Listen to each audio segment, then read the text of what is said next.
here we are today at Abbey Road Studios, where you used to record with the Beatles. Yeah. Does that bring back fond memories for you?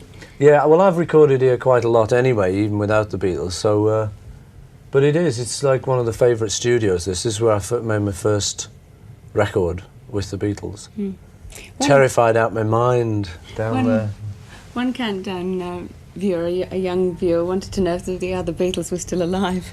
Well, your guess is as good as mine, actually. Do you ever see any of the other three guys? No, they are actually alive and kicking and all very well and doing their own thing, enjoying themselves.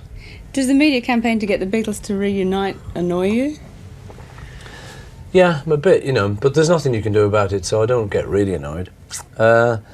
It's just one of those things, you know, when you reach a certain level of fame.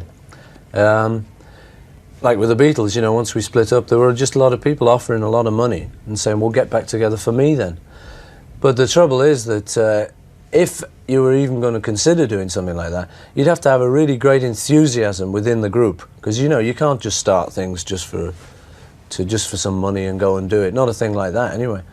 So the missing factor is the enthusiasm at the moment, which is fair enough, you know. I mean, we did our bit. I think the four of us would probably just prefer to, like, leave it as it was and leave the whole story intact rather than sort of coming back and doing some disastrous reunion show, you know, like Sinatra's 50th farewell concert. Something like that, you know. Of all the things Nothing against Frank Mind. Of all the things you've ever done, is there anything in particular that you consider your best work?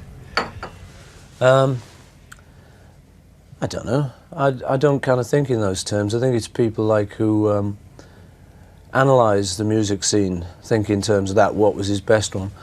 But I don't know, if I just had to answer it for some quiz or something, I might say Sgt. Pepper, or I might say Yesterday, or I might just as easily say something daft, like She Said, She Said, which is like just a track I like, you know.